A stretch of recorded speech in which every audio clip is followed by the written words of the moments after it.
Hello and welcome to the Orange County Department of Education College and Career Fair. We're really excited to have you participating in this session today. We are going to be hearing about paying for college. We know that is such a popular topic for families and students as they navigate the college search process. I'm Jennifer, I'm your facilitator, and before we get started, I have a few housekeeping announcements for you. Your camera and your microphone are off, so the panelists cannot see or hear you. You can, however, leave questions in the Q&A using the Q&A button on your screen to type questions to our presenter at any time. This is just one of many different sessions that are happening for Orange County students. We hope that you have enjoyed earlier sessions and are looking forward to the sessions to come. It's not too late to sign up to join us moving forward.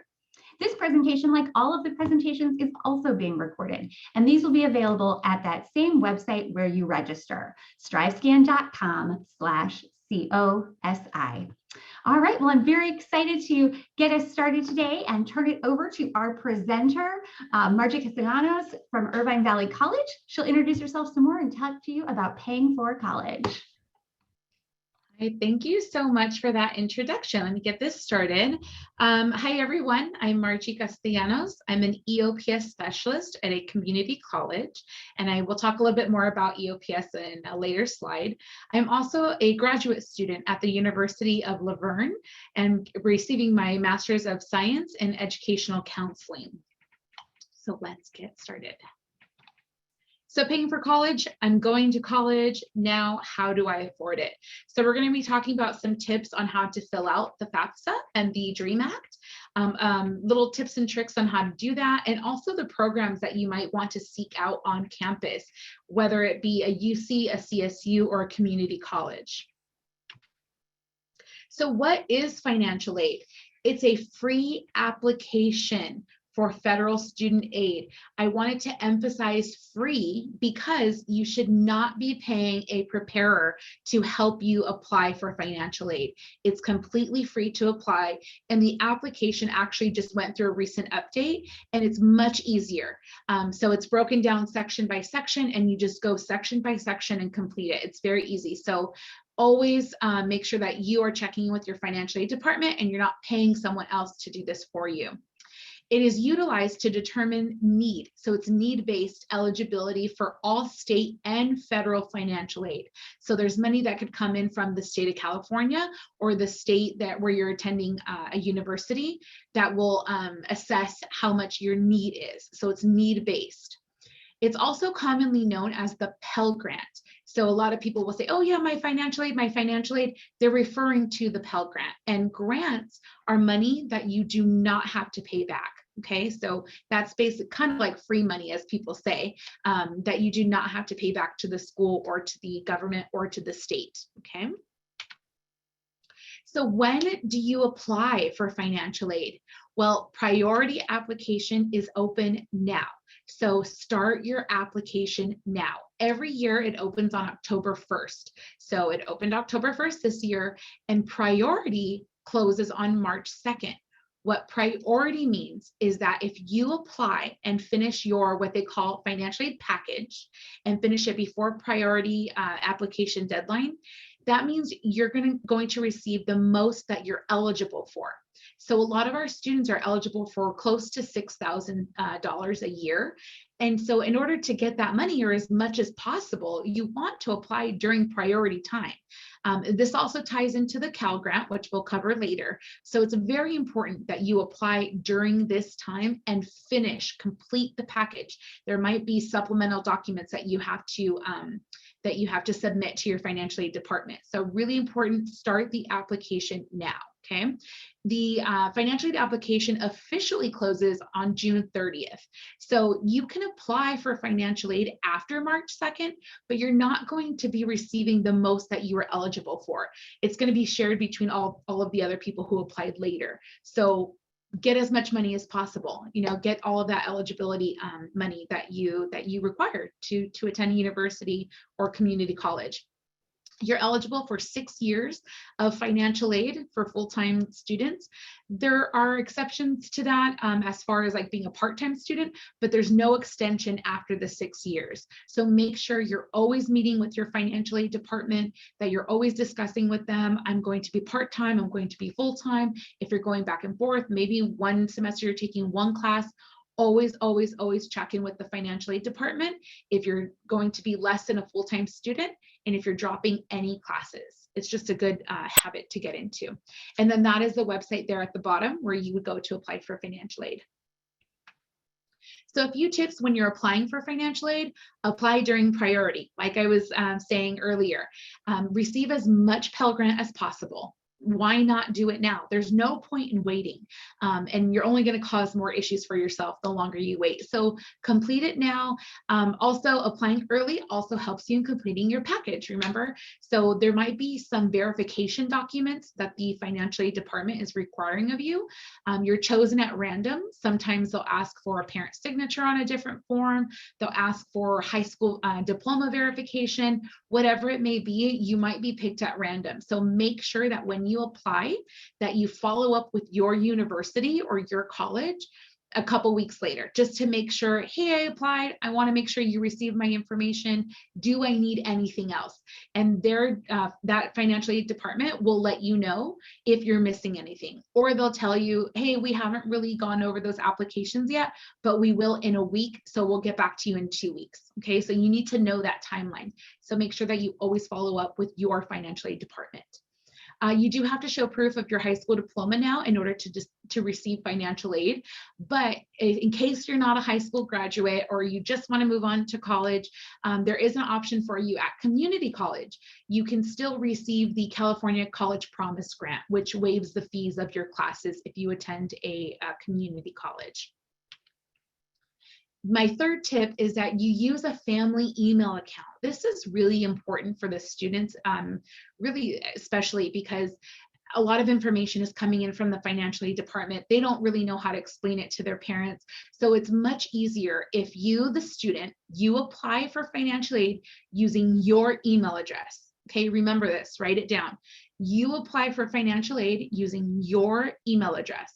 Then at the end, when it asks for a parent signature, you can use a family email account and put your mom or dad or guardian, whoever it is, put that shared family email account. That way you're both in the know. You both know what's happening, and the emails will be sent to that, to both email addresses. So that's a tip that I like to give to students. You're going to fill out the financial aid application together, hopefully. If you're able to do so, please do that. I know parents find it really daunting, but please take the time to sit down with your student and complete this together. It's very confusing, and imagine being the student doing it by themselves. So please take the time to sit down with them to complete this.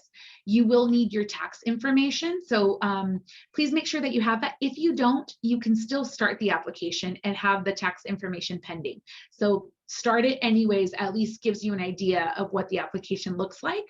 You will need your social security numbers. If you don't, for a parent, like say a parent doesn't have a social security, that's okay. There's a way around that. You can talk to your financial aid department. Most ask you to put zeros in for the social security if the parent doesn't have one. Dependent and independent status. You are considered a dependent student until you are 24 years old. Okay, so until you are 24 years old, you are dependent. There are some exceptions for that because there are some students who they are already independent students at the age of 18, 19, 20, and they're not living with their parents. Maybe they don't have a relationship with their parents. They're not receiving help from their parents. There is an exception for you. You have to call your financial aid department and let them know that you are an independent student, but because of your age, you're being considered dependent, and you need to know how to fix that and how to be considered an independent student. So if that's your situation, please contact your financial aid department and discuss your personal situation with them. Parent educational level, parents, I really want you to pay attention to this because it will ask your student on the financial aid application for a parent education level of how far you went in school, basically, right? If you took a college course here or there, you didn't receive a degree, please do not put on there that you attended college, that you had some college, because you might be keeping your student from receiving certain services or qualifying for certain programs that are for first generation students. So like myself, I'm a first generation college graduate. My parents did not attend college. They did not graduate from college. And so I'm first gen. And so on my application, I put high school, and then I didn't have to specify that they were in the military or anything. But I'm first generation student, and it opened the doors and opportunities for me as a first generation college student. So please make sure that you're mindful of that, and only say, if you graduated from college and you have a college degree. Do not include step parent information, legal guardian information, or foster parent information. For you foster youth, I want you to know that you do not have to answer anything about your parents or your legal guardians or your foster parents. If you need to visualize this, I always tell my foster students, picture yourself as a household of one. You are one person. It doesn't matter if you live with 20 people. You are considered a household of one because you were awarded the court at one point in your life, and you're considered former or current foster youth. What is the California DREAM Act application? So we've heard of the DREAM Act, specifically for undocumented and non-resident students. If you want to look up AB 540, that would be a great opportunity to learn more. So you are eligible for private scholarships. So any coming from the community or the school specifically through other funded resources through a private sector, you're eligible for those scholarships. State administered financial aid, so anything coming from the state, not federal.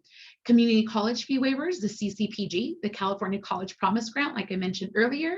Cal grants, you're eligible for that because that's a state grant, and university grants, so ones that specifically come from the school you are attending. So DREAM Act students, just so it's clear, are not eligible for FAFSA or the Pell Grant and do not receive any federal aid. So nothing coming from federal aid, only from the state. So when do you apply for the DREAM Act? The DREAM Act application opens at the same time as the financial aid one does. But the difference with the DREAM Act is that March 2nd, that's your hard deadline. So you cannot apply after that for the most eligible money the money that you would be eligible for, because they have a hard set deadline. In contrast to the Pell Grant. So please make sure, if this applies to you and you're a DREAM Act student, that you apply now and have everything completed, finished, ready to go by March 2nd. The only exception to that is if you're attending a community college and you're applying for the California College Promise Grant. Then you can still apply for the DREAM Act because they need that financial aid information our financial information in order to award you the CCPG fee waiver. Okay, and so that's the website there at the bottom. A few tips when applying for the DREAM Act: apply before March 2nd. So I'm gonna tell both of you, everybody applying for FAFSA and DREAM Act, that March 2nd should really be your deadline. Don't let anything wait. Why let it linger? We're in October now. Take the time to do it now. Don't rush later. You never know if a parent is going to be available, not available, if you need information later. Don't wait until last minute, especially for something as important as financial aid. So please make sure you do that now. Applying for the DREAM Act does not affect your parental citizenship or even your citizenship status. So please know that you are protected and that it's not going to affect anything other than your academics. We're only looking at your financial need for the DREAM Act. And you will still need your parents' tax information, so that you're not exempt from that. You still need that. And that's a statement from the California Student Aid Commission. That none of your information as a DREAM Act student is shared with the federal government, that you are protected, and we are here to help you with your education. We're here to help you succeed in any way that we can, and we want to make sure that you have just as many opportunities as everyone else does. So to read more up on that, you can see the website there at the bottom. So what if you or your parent are no longer making the same income as you previously reported? So we're still in a pandemic, right? A lot of people lost their jobs. A lot of people kept their jobs, but they lost hours, right? They weren't working as many hours, or now they have to work 3 jobs. There's all kinds of situations that are going on. So if that is your circumstance, then I need you to contact your financial aid department after you have applied for financial aid, and after you have already accepted, or you've been accepted and you kind of know which schools you're going to go to, then you're going to contact that school regarding an income reduction appeal. Now, it may be called something else at different schools, so you want to be mindful of that, but you can always say income reduction appeal, and that will give them an idea of what you're looking for. This also includes unusual circumstances that affect your ability to contribute towards higher education. So say you have to take care of your grandparents, you have to pay for medical bills, something unusual, something that you were not foreseeing that is affecting your ability to help your student with their financial need. You want to contact the financial aid department.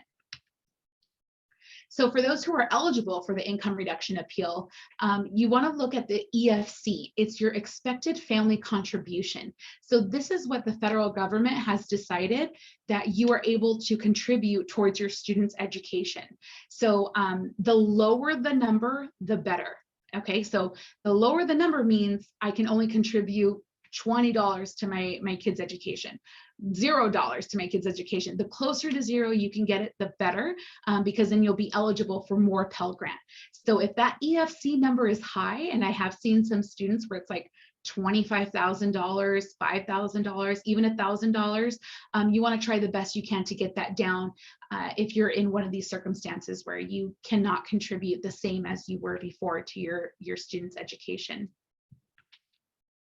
So what's a CCPG? I keep mentioning it's the California College Promise Grant. It used to be known as the BOG waiver. It only applies to California community colleges. Okay, so you cannot use it at the university level. It only covers the cost of your classes, so it doesn't cover parking, books, materials, any of that. And the information is pulled directly from your FAFSA or your DREAM Act. So there's no longer a separate application for it. It's all one application, and they pull that financial information from there. Other resources for financial assistance.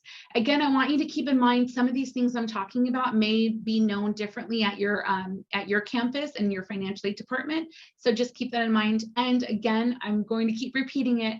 Always check in with your financial aid department, because there are certain things that may not be provided at certain schools. So please make sure you're always checking in with them. Cal Grants, those are state grant awarded to students at either UC, CSU, or community college. If you're applying after high school, you're going to send your GPA from your high school directly into your Cal Grant application. Most high schools automatically send it because they already know to do that, but that's not the norm. So please always check in with your school, your high school, make sure that they know you're applying for the Cal Grant so they know to send your GPA verification. If you're already attending a college, then you can apply after you've completed 16 units. Otherwise, you still have to send your high school GPA. And that's a hard deadline of March 2nd. And I'm sorry, I wrote 2021, I just noticed, and it's 2022. So please make sure that you have that in by March 2nd. Federal Work Study is really great. These are part-time job opportunities for students with financial need on campus. So they get to work on campus, and it's really great because then you're already on campus. You don't have to drive to another place and go back and forth and shuffling everything. You save time, you save money, and you're already on campus and you're networking. People are getting to know you. You get to know the ins and outs. It's a great opportunity. Federal Supplemental Educational Opportunity Grant. The most important part of that is not all schools provide this grant. So it's for students who demonstrate an exceptional need, an exceptional financial need, I'm sorry. So make sure you check in with your financial aid department if you're in one of these extenuating circumstances and you need some extra financial help. Student Success Completion Grant must be receiving either Cal Grant B or C and attending a California community college full-time. So full-time is considered 12 units, part-time is 6 units. And you may receive up to $4,000 per academic year, and always check in with your university to see if they have something similar, because this is only for community college. Promise program is another for first-time full-time community college students, another community college. And again, always check with your university to see if they have something similar, as well as checking with other community colleges in case you decide to go to community college to see if they offer any program as that. Chafee grant, only provided to current or former foster youth who were in foster care at least one day. So just one day between the ages of 16 to 18. Financial aid and DREAM Act applicants are eligible. Okay, so make sure the application is in and then you can apply for the Chafee. So what are some steps to avoid student loans? Student loans can be really daunting or really helpful, but you want to be strategic about it. You want to be informed about it. You want to be as educated as possible. I regret not knowing enough about financial aid before I went to a private university. I attended 2 private universities, paid a lot of money. I have a lot in loans. I wish I had not done that. I wish I was more informed. So I always try to counsel students of like, okay, how can we avoid the loans, and how can you pay for college on your own or with the help of your family as much as possible? So one of the main things you want to do is the school that you're looking at, you want to look for them for an academic fit. Does this major really speak to me? Does the faculty, am I connecting with the faculty of that program? Do I feel like I'm going to thrive academically here? Am I going to learn, or is this, I'm not being challenged enough? Personally, look at the clubs, look at student life. You need to network. Studies show that students who are networking and building communities at school have a higher rate of graduation. They have a better chance of thriving in college. So look at that personal aspect as well. And the financial fit. If the academics and the financial are not really matching up, and you're like, I could probably get better education here for better money, and I'm being offered a little bit more financial aid, that's where I'm going to go. And a little tip about your financial aid award letter. Say you apply to 3 schools and you have your top 3. So you have your top 1 and you were accepted and they offer you, let's say $4,000 a year. But then your third choice, you get accepted and they offer you $6,000 a year. And you're like, wait, hold on, I want to go to that number 1 school, but they're not offering me as much financial aid as the number 3 school is. What you can do is go to that number 1 school and say, hey, I would love to come to school here. You're my number 1 pick, but I'm in a dilemma. My other school, I got accepted and they're offering me more financial aid. Can you match it? What can you do to match what they're offering me? Because I would rather come to your school. I want to come to your school. I love the degree. I love the program. I love the faculty. And you kind of want to pump them up like that. And you want to be, of course, respectful in your approach, and just asking, hey, are you able to match my financial aid package? And they will work with you on that. Social media, I put that on there because right now a lot is being posted on social media because we're all online. And there are certain scholarship opportunities and community opportunities that your school, your university, and we all have a social media page. There's all kinds of opportunities that we can post there on social media, but not on the school website, or we can't email it to you from the school email address. And so we post it on social media. So I always suggest to students, follow that school, follow all of their programs, all of their departments, get to know what they're about, see what they're doing on campus and off campus, and that will give you a really good idea. Apply for scholarships now. Don't wait. I don't know why students wait. Do not wait, because a lot of the money, a lot of the scholarships, you can keep that and hang on to it until you get to the university. Say you're going to go to community college first, hang on to it. Wait until you have to pay like big bucks at the university. Or if you're going straight to the university, there are some scholarships that award you money every single year. Sometimes you just have to keep a certain GPA or stay within that same major, whatever the parameters are. But make sure you're applying now, because you never know what you're eligible for. Private colleges have a lot of in-house scholarships, so things that they, parameters that they set for those scholarships. And they can be as specific or as general as they want. And that applies to any school. So it can be, we're only giving this $1,000 to a female violinist who has a 3.5 GPA. It can be as specific as that.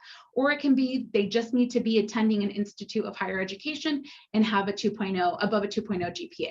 So you never know what you're looking at. But those are the different resources for scholarships that you have at the different institutions.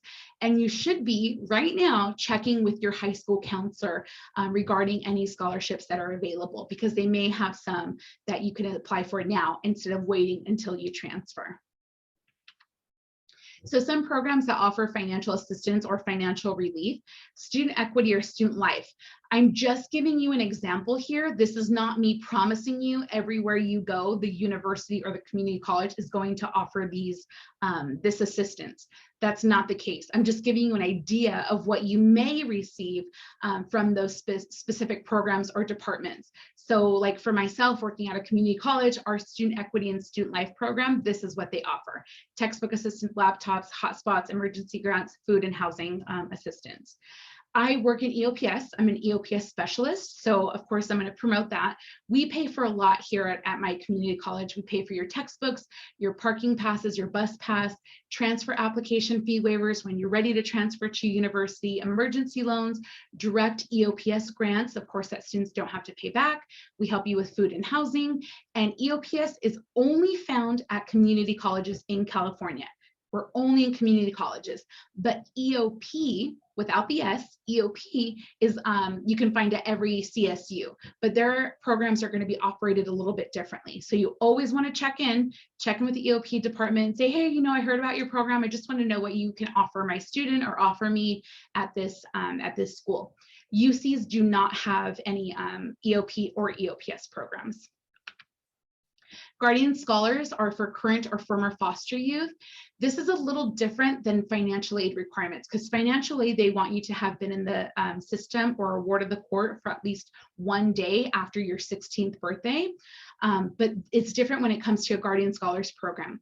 This is if you were ever in the system or awarded the court for at least one day in your entire life. So 1 day old to your current age. If you were in the system for at least one day, you qualify for a Guardian Scholars program. Now, it might be called something different at your university or your community college. So always check in and just don't be afraid to say, hey, I'm foster youth. I want to know what program you have for me here. It could be a number of programs and number of different names. So just make sure that you speak up and you ask about that. Disabled student programs and services, they may not offer you financial assistance like in the form of money per se, but they do save you money. So if you're a student who needs like audio, you're better with audio learning, there's these like special pens that read the script for you and they read it back to you. They're really cool. All of that technology stuff that's very expensive, you can get for free through DSPS. So I wanted to make sure I plugged that and that you all know it's available to you. Best place to start is with your school's student services or student affairs department. Just look it up, look up their website, see what they're doing with the students, see what kind of assistance they're offering. There could be specific scholarships through their department or a place where they can refer you. A lot of stuff is word of mouth that is not listed on the website. So it's really important that you speak up and that you ask. So don't be afraid to ask questions and don't be afraid to share your story. And I want to give you a quick example. I had a student who was here at the community college for a couple of years, like 2 years already, and never told us that she was foster youth. In all that time, never told us. And as soon as she told us, we were able to get her into all kinds of programs and services, and she got all kinds of scholarships and felt really supported in what she had been looking for all those years and she never received. It just took her speaking up and sharing her story. So please don't be afraid to do that.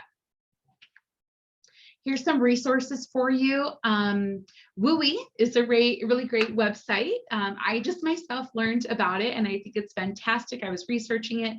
So it's a Western undergraduate exchange program, help you save with tuition, and you can research Western out-of-state schools, which is really cool if you're looking at going out of state. And then Apex there at the bottom, opportunity to have your college application waived. So if you're concerned, like I want to apply to all of these colleges, but I can't afford it, it's adding up, it gets really expensive. Definitely log into that website, create an account, and you might be able to get some waivers for that. List all of the schools that you're interested in because you want as many opportunities as possible. And you can also do a college search for other and compare the colleges that you're interested in. A net price calculator will help you calculate how much it will cost you to attend college, but it's not accurate. Don't depend on that 100%. It's just going to give you an idea. Again, my number one tip, always check in with your financial aid department because they're the ones who are going to give you an exact answer. Okay, scholarships.com. I use this myself when I was in community college, when I was in my undergrad at Azusa Pacific University, and when I'm in graduate school now at the University of Laverne. It's a great website. Some of the scholarships, just be mindful, you have to actually go to their website and apply through their website, but at least scholarships.com gives you an idea of who's at least offering scholarships. My Scoli, they are great. Our students here at the community college use that website as well, very trustworthy. And my grant info there at the bottom is for all of the California grants that we were discussing, and you can get more information on that. So take a picture. I'm going to take a second in case any of you want to take a picture of the resources. This would be great for you to follow up with. So I'll take a couple more seconds. Okay. And then just remember to always check with your school first. Remember, I'm just giving you tips. I'm not coming from the financial aid department. This is just my experience working in education for the last 15 years, giving you just some tips and tricks that I have seen, and just trying to help you along the way. So let me take a look at the Q&A. Sorry to leave you all waiting. So what does the FAFSA DREAM Act application request in terms of diploma, a date, and actual transcript showing yes. So it needs to show actual graduation. So the transcripts full, that you are fully provided with the high school diploma, or if you have the actual diploma, you can have a picture of that, upload it to the portal, but it has to show that you officially did graduate from high school. But do not wait to apply for financial aid until after you graduate. Don't wait, because you can always upload supplemental documents. So apply now and then upload the high school diploma later, okay? For foster youth or kids living with step parents, do they just leave that information blank if choosing not to disclose? No. So they actually don't have to answer that question at all. So they can choose not to answer questions about their parents. And most of my foster youth who I've noticed that I worked with, they don't even know the parental educational level. So it's totally fine to choose unknown, but they do not have to answer any questions about their parents whatsoever. Does AB 540 still only encompass students graduating who have been here for more than 3 years? Is there still no support in place that you know for undocumented refugee youth? So that's a really, really tricky one. Yeah, so all of those parameters are still in place, but you want to contact the college, because like for us at the community college, we have a Dream Scholars program that will help those students who don't qualify for other grants and don't qualify for DREAM Act and are having issues paying for school financially. So check in with the school, see if they have any program like that. It's probably going to be called Dream Scholars. Most of them are, but definitely check in first and see if they have anything specifically at that college. And I really wish there was more. I will have 3 kids in college next year. Woo, congratulations. Does FAFSA take that into consideration, not for ESC, but mainly for grants? Yeah, so what you want to do is look at that EFC that I was mentioning, the expected family contribution, and you can contact the financial aid department and let them know, I'm paying for 3 kids at the same time. Is there anything that I can do? Am I able to submit an income reduction appeal? How does it look for me? It's very individual, your situation, your financial aid situation, very individual. So always, always, always check in with the financial aid department. You never know what they can offer you. And congratulations to your 3 kids. If graduating 2023, when do you suggest we apply? October, when that opens. So, and then you have, so you're apply October 1st, 2022. So apply immediately, get that going, get that started. High school seniors should really begin their college process that first semester of their senior year. It's a lot of information. You got to get started early. And for those of you who are attending community college, really start early, because there are some programs on campus where you need to be registered and set with your financial aid and ready to go in like April. And you're not even graduating till May, and you're not even starting classes until August. So check in with your school. Make sure you're meeting all of the deadlines. And if you're still thinking between university and community college, explore both. Put all of the colleges you're thinking about on your financial aid application. You can add up to 10 schools, add up to 10 schools, because you never know where you're going to attend and you want to have your options open, okay? And we legally can't look at your financial information if you didn't add the school to your financial aid application. So please make sure you do so. What is a foster youth? So foster youth is a person who was a ward of the court, or in the system, as sometimes people say, because their biological parents could not care for them. So they became a ward of the court for at least one day in their life. And I love working with foster youth. Where can I find your PowerPoint? This will be recorded, so they'll be able to send that to you at a later time. Thanks you for the WUI mention. You're welcome. Oh, yay, somebody from movies here. Good, I'm glad that I mentioned. I just got to know it, so I'm really glad that I have that information now, and it's a wonderful website, so please take advantage of that. Thank you so much, Margot, I really appreciate it. Do I need a good GPA to get student aid? You don't when you're coming from high school. So I want to let you know that. So you do have to be graduating in order to receive a Pell Grant. But once you're at the college and you're at community college or university, yes, you do have to maintain a good GPA. So above a 2.0. Depending on your major, depending where you want to transfer, depending on what you want to do in the future, you should be well above a 2.0. We want to keep everybody away from that red zone, I call it, because then you can lose your financial aid. You have to attend workshops. You have to get back in good standing. It's really, really messy. So your GPA should be high, especially if you are in want an impacted major, or you're going to community college and you want to transfer, or even if your future plans, like maybe you want to go to law school, they look at every single grade. So just be mindful of that. Check in with your counselors, let them know the degrees you're looking at, and look at your GPA, and they can best inform you about your situation and your GPA, but keep it high. Definitely keep that GPA high. Which of these can I apply for while still in high school? I'm thinking you were referring to scholarships or programs. All of them, start the process now. That's my best recommendation to you. Start the process now. Where can I find the slides? They'll be emailed to you. The recording will be. If I lived with my grandparents my entire life, do I use them or still my father? So good question. I myself was raised by a grandmother, and I did not use her information. I was considered an independent student. So remember I mentioned earlier, dependent students and independent students. You would be an exception because, like myself, we're under the age of 24, right? At that time I was, and I was an independent student. I wasn't receiving help from my parents. So I had to go to the financial aid department and let them know my situation, who I was living with, that I was supporting myself, and I was considered an independent student. So please make sure you call the financial aid department and clear that up with them first. What should parents enter when they got a university degree from outside the US? Yeah, would my students still qualify for first generation college student? No, unfortunately, they would not, because it's a degree that you completed anywhere. So you are a college graduate, and so you would put college graduate for parent educational level. But that does not mean that your child is not going to receive financial aid. They absolutely can receive financial aid.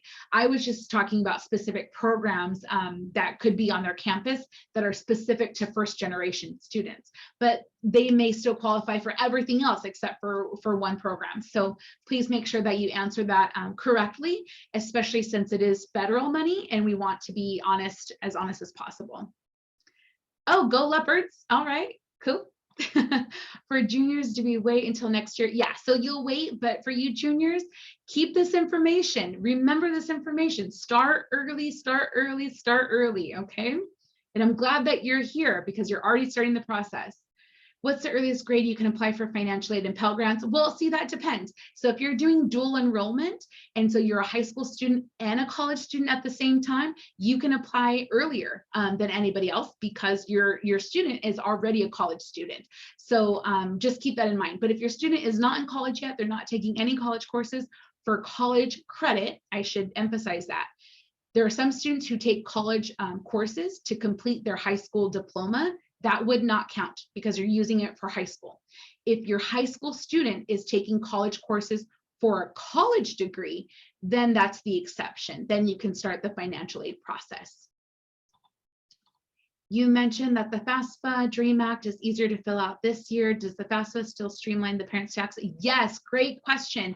So there's now on the financial aid application, there's an IRS link, data tool link. I forget what the exact name of it is, but instead of having to go over your tax return and going line by line and filling it out, you can click on a button. It takes you to the IRS website. You enter your information, and then it finds your tax return for you. It takes you back to the financial aid application, and it's already there. It got entered for you. You move on to the next page. It's fantastic. It is so easy. Thank you for asking that question, because I forgot to mention that. So yes, the tool is still available.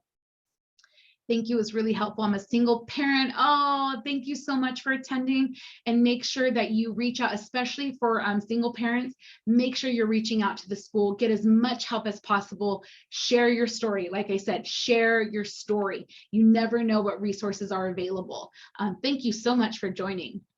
Does having a 4.0 GPA in high school help? Yeah, and it can't hurt you, because there are going to be scholarships that are for high GPAs. You'll be able to get into certain programs. So yes, absolutely. The higher the GPA, the better in any situation. Does financial aid work for all incomes? Yes and no. There are some people who are over the financial aid cap. They'll have more of that information for you at your financial aid department, so contact them. But there are some students who don't qualify for financial aid, but it's really, I suggest for every student to fill out the financial aid application, because you never know what the school's going to need that information for, or if they can pass along your information to another program, or if you'll be eligible for another resource. So I still encourage students to fill that out. Even if you think I make too much money, I shouldn't apply for this, still fill it out to help out your student. So I try saving. Oh, I don't know what that is. So the question is, does 529 saving affect the eligibility for these financial aid? I don't quite understand the question, so I'm sorry. I'm just going to refer you to your financial aid department to follow up with that question. Right now, the community colleges are giving out free tuition in Orange County, correct? Doesn't matter if there is a need. Does anyone qualify just by filling out the designating the community college I'm interested in? Yeah, some students do. They do have to have some sort of need. Even if it's like $1, then we can still pay the fee waiver and get the California College Promise Grant covered, at least for their tuition. They may not qualify for other programs or departments, but that's okay, because tuition helps out a lot anyways. So yes, still have them apply. Please still have them apply. Should I put my mother's associate degree down educational section? Yes, because she did receive a degree of higher education. So yes. Where do we go to apply for financial aid? I gave the website earlier. And also, if you just go to Google and put in financial aid, it takes you to it. But again, do not go to any website that asks you to pay them to fill out your financial aid. It's completely free. You shouldn't be paying anybody for any of this. I'm an adopted child who was ward of the court for 20 days, but then was adopted. How does this impact me for household of one? You're still household of one because you were ward of the court for at least 1 day. So follow up again with your financial aid department. Let them know, yes, I'm ward of the court.